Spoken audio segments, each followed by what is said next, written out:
السلام عليكم ورحمة الله وبركاته. حياكم الله في مقطعنا لهذا اليوم. اليوم بنتكلم عن شيء كل ما نفكر فيه نتذكر البيزات، الفلوس على طول، اللي هو شو؟ البترول. في مقطعنا هذا ان شاء الله بنعطيكم 8 نصايح لو اتبعتوها بتخف صرفية البترول عندكم تقريبا 80%. ان شاء الله انها بتخف بمقدار 80% واكثر عن 80% ان شاء الله. فخلنا نبدأ وياكم نشوف شو هاي النصايح اللي بنتكلم عنها، وإن شاء الله أن أغلبها تقدرون تطبقونها كلكم. قبل ما نبدأ في مقطعنا عن البترول حبيت أني أتقدم بالشكر الجزيل للأخ منصور المحرزي لأنه صمم اللوجو الجديد للقناة، وكل شهر إن شاء الله بنخلي حد جديد يصمم لوجو للقناة وبنستعمل هذا اللوجو بإذن الله. فخلنا نبدأ ويا المقطع.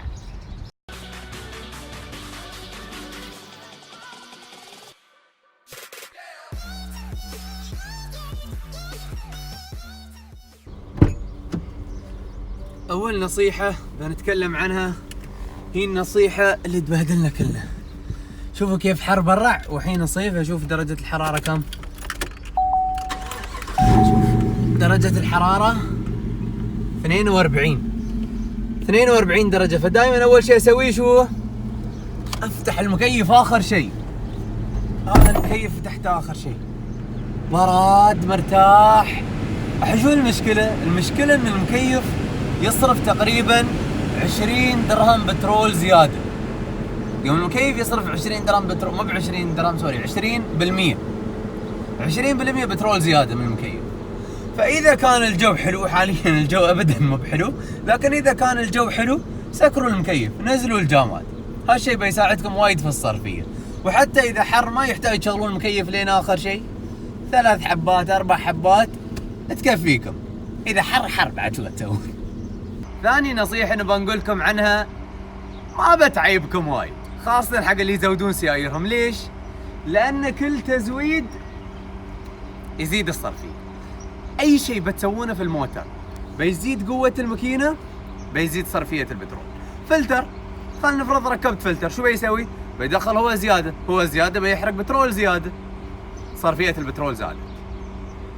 فأي شيء بتزودون الموتر فيه بتزيدون قوته بتزيد صرفية البترول عندكم. فإذا انتم وايد تحاتون البترول ما تبون الفلتر، بس إذا تبون القوة ما تبون البترول. يعني عاد انتم اختاروا وشوفوا القياس اللي يناسبكم. ثالث نصيحة بنعطيكم إياها اليوم، التواير. التواير عندي فيها 3 أشياء بكلمكم عنها. أول شيء التواير الحجرية أو التواير الثقيلة مثل بي اف جودريتش، مثل كوبر. هاي التواير تزيد صرفية البترول، وكل ما كان التاير أكبر كل ما زاد صرفية البترول أكثر، فتحملوا من هالشيء. الحين باقي شيئين بعدها بتكلم عنهم في التاير، اللي هم ضغط الهواء. ضغط الهواء في التاير وايد يفرق في صرفية البترول. بتقولوا لي كيف؟ نفرق بين حالتين.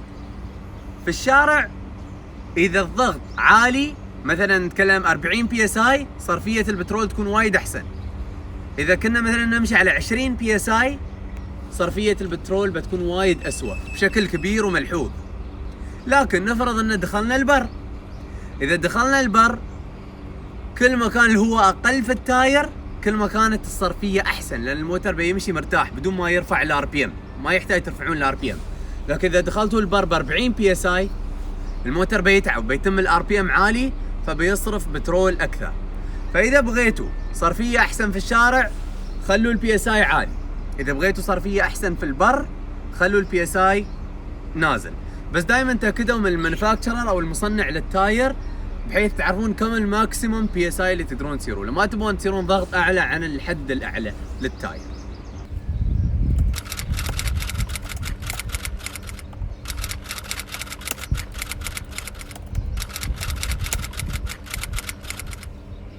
رابع نصيحة نبغى نعطيكم إياها، البرمجة وايد مهمة للصرفية. في نوع من البرمجة يسمونه برمجة صرفية بترول. هاي البرمجة شو تسوي؟ تحسن الصرفية بس، هاي شغلتها، ما تزيد عزم الموتر، ما تزيد قوة الموتر، ما تغير ما تلعب في غيارات الجير، بس تحسن الصرفية. هاي البرمجة بعد جيدة للحفاظ على صرفية أفضل، لكن لازم تعرفون شيء، إنه إذا برمجتوه صرفية الضمان عادة بيطيح عن الموتر، فتحملوا من هاي النقطة. خامس نصيحة نبغى نتكلم عنها شو؟ الريس والبريك. شوي ما يحتاج أول ما بيقوم الموتر لإشارة صوت خضراء، ما يحتاج يعني لا تخلون الار بي ام لين آخر شيء، لا، شوي في القومة، شوي في البريك، شوي لين توقفون. هذا الشيء وايد بيساعد في تحسين الصرفية. خلنا نراويكم الطريقة الصح والطريقة الغلط. هاي الحين هي الطريقة الصح، شوي على الراحات. الطريقة اللي الحين بتشوفونها هي الطريقة الغلط. سادس نصيحة نبغى نكلمكم عنها، الوزن. وزن السيارة يلعب دور كبير. سيارة أصلا ثقيلة، أني نزيدها وزن تصرف أكثر، كأني قالص شيء يزيد الصرفية بعد أكثر. الأوزان ساعات نحن مو منتبهين لها وتكون موجودة في الموتر. ليش أحط وزن ما أحتاجه في الموتر؟ إذا ما أحتاج الوزن رايح بفرق، خلاص ما أحتاج إني أخليه في الموتر. لا تحطون أوزان ما لها داعي في الموتر، بتزيد الصرفية على الفاضي. في ناس يحطون 4 تواير في الموتر. 4 تواير شو تسوي فيها في الموتر؟ يحطون حدايد، يحطون أشياء في الموتر وما ينزلونها، ياس تزيد الصرفية على عمرك. إذا ما تصدقون يربوا، عبوا الكرية الأوزان وامشوا، شوفوا التنكي كيف يفضي بسرعة. فدايما تخلصوا من الأوزان اللي ما تحتاجونها وخلوا الأشياء اللي تحتاجونها.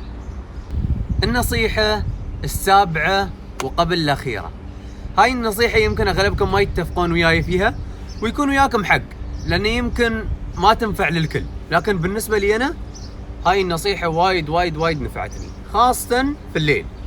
شوفوا هني هذا هني، هذا شو حق البرايتنس، الإضاءة، شي يزيد الإضاءة، شي ينزل الإضاءة. إذا تسوقون في الليل نزلوا الإضاءة لين آخر شيء. يوم الإضاءة هادية ونازلة بتخليكم مرتاحين. يوم أنتم مرتاحين ما بتفكرون تدوسون وايد، مثل يوم الإضاءة قوية وايد تحسون بحماس يوم الإضاءة وايد قوية. بس يوم الإضاءة نازلة الأجواء أجواء أرقاد، فما بتسرعون وبتكون السواقة وايد هادية. ومثل ما قلنا إذا كانت السواقة هادية شو يستوي؟ الصرفية تقل وتنزل تحت. النصيحة الثامنة والأخيرة لهذا اليوم، هاي النصيحة هي أهم نصيحة وأكبر فرق في الصرفية أي من هاي النصيحة، وهو مجرد فص في السيارة. وايدين يعرفون عنه، وايدين يخافون منه، البعض يستعمله وأغلب الناس ما يستعملونه. خلونا نشوف هذا الفص وياكم الحين. هذا هو الفص السحري، الكروز كنترول.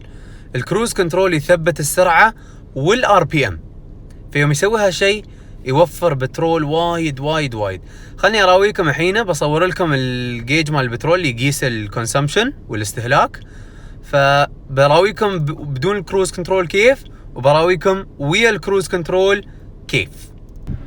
شوفوا الحين هذا بدون مثبت السرعة، شوفوا كيف تمشي السيارة. ها معنا شوفوا انا ما جالس ادوس، شوفون الار بي ام كيف، ار بي ام هادي، بس كم جيج البترول عالي، شوفوا في العشرينات، مع ان سواقة خفيفة. خلوني اراويكم كيف تكون بمثبت السرعة. لاحظوا الحين مع ان السرعة اعلى، تمشي 70، لكن كم الصرفية؟ 13 لتر كل 100 كيلو. صرفية خفت بشكل كبير، وهاي فايدة مثبت السرعة. دائما استخدموا مثبت السرعة. متى ما قدرتوا تستخدمون مثبت السرعة استخدموا المثبت. طب هذا نكون ختمنا وياكم مقطعنا لهذا اليوم، وإن شاء الله أن صرفية البترول عندكم تتحسن وايد بعد تطبيق هاي النصايح. لا تنسون تتابعونا على حسابنا على الانستغرام قلت بيرفورمانس، وفي الواتساب جروب بعد في إمكانه إذا حد حاب إنه يدخل فيتواصل ويانا، وإن شاء الله بندخله على الرقم اللي موجود في الشاشة. ولا تنسون أن تحطون لايك على الفيديو لأن هذا الشيء وايد يساعدنا، وتابعوا قناتنا وسووا لنا سبسكرايب، وباذن الله بنقدم لكم مقاطع جديده وافضل وافضل. وعشان نحسن من نفسنا ونطور، اكتبوا اقتراحاتكم او اسئلتكم تحت في الكومنتس، وان شاء الله بنرد عليها كلها. والسلام عليكم ورحمه الله وبركاته.